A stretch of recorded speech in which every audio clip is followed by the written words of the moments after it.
Hello everyone! Magluluto naman pala tayo ngayon ng inihaw na bangus. Bumili lang ako ng isang perasong bangus pero malaki yan. Bali, tinanggalan ko na yan ng hasang tapos nilinis ko.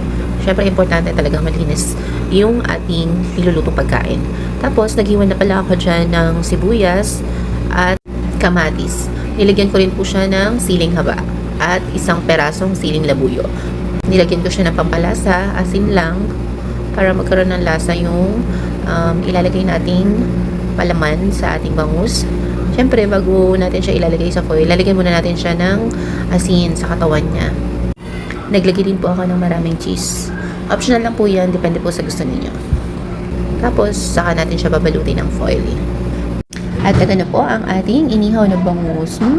So yummy talaga and cheesy. Napakasarap po niya at medyo maanghang-anghang. Sobrang sarap ng belly. Napakataba talaga ng isda na yan kasi malaki talaga yung binili ko. Bangus dagupan. Masiram nga ni. Talaga naman sobrang siram talaga. Lalo na yan, na belly ay sus. Kasaram talaga. Super, super duper. Hanggang dito na lang muna. Hanggang sa susunod. Bye!